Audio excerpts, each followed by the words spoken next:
Finding alternatives to oil as an energy source is a national priority, so harnessing the wind would sound like a natural solution. But as Tyler reports, getting one community's agreement is not going to be a breeze. Cape Cod, Massachusetts has been the eye of a storm that's been raging for a decade. Along with nearby islands Martha's Vineyard and Nantucket, this area is known for its historic seaside charm. The shingled houses with rooftop widows' walks where wives watched for the return of sailing ships, the Kennedy family compound, quiet ponds, quaint stores, and beautiful beaches. It also has lots and lots of wind. And that steady, strong breeze is stirring up a heated controversy. A project called Cape Wind would put 130 giant turbines in the body of water called Nantucket Sound, between the Cape and the islands. These images are created by the developer to show what the nation's first offshore wind farm would look like during the day. Even miles out to sea, the turbines would still be visible from the shore because they'd reach 440 feet above the water's surface.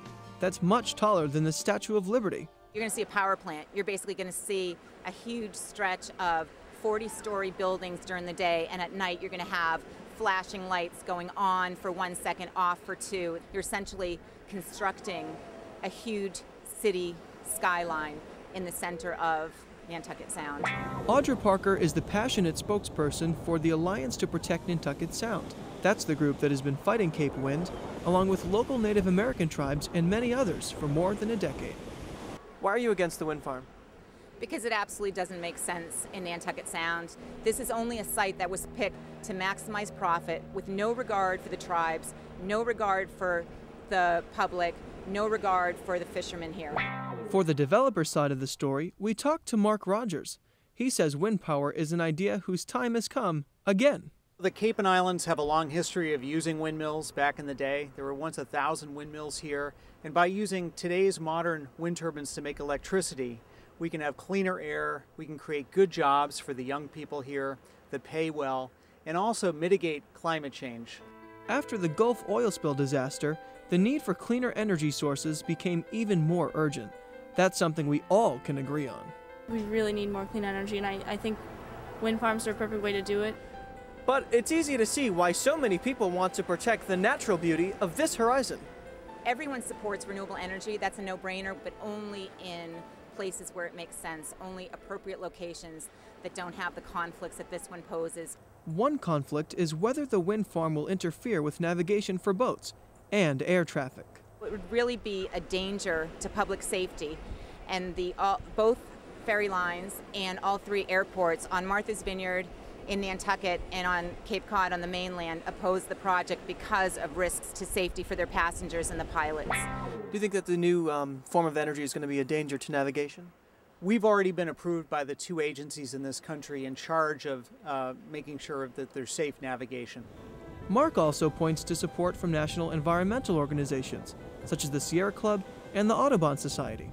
But Audra says they're not concerned about the impact right here.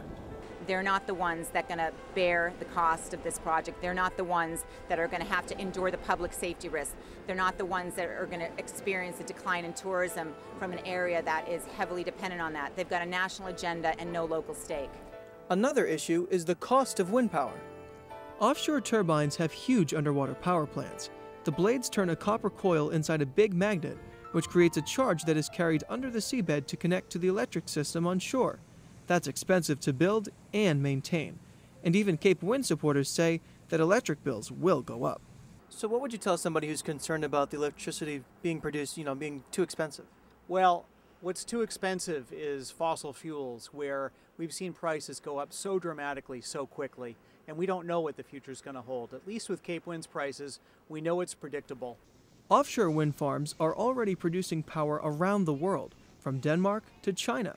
But Audra Parker says the fact that they work somewhere else is beside the point. But the key thing is there are better locations than Nantucket Sound for this particular project, and there's no reason to destroy what's been deemed a historically significant body of water for the sake of a private developer. But Mark says this is the right project in the right place. Nantucket Sound is the perfect location. We have the sea breeze, which means just a few miles offshore, we have strong winds that are consistent and blow at the times that the electric system needs it the most. Would it work as well on land?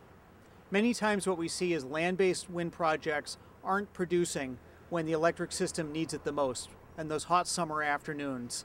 And they produce more at night when there's less need for the power.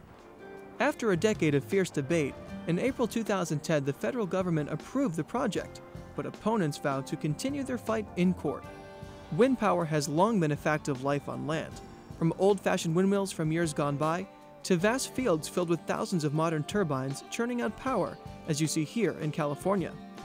But whether windmills will be put here in Nantucket Sound is a question that's still up in the air. I'm Tyler for Teen Kids News.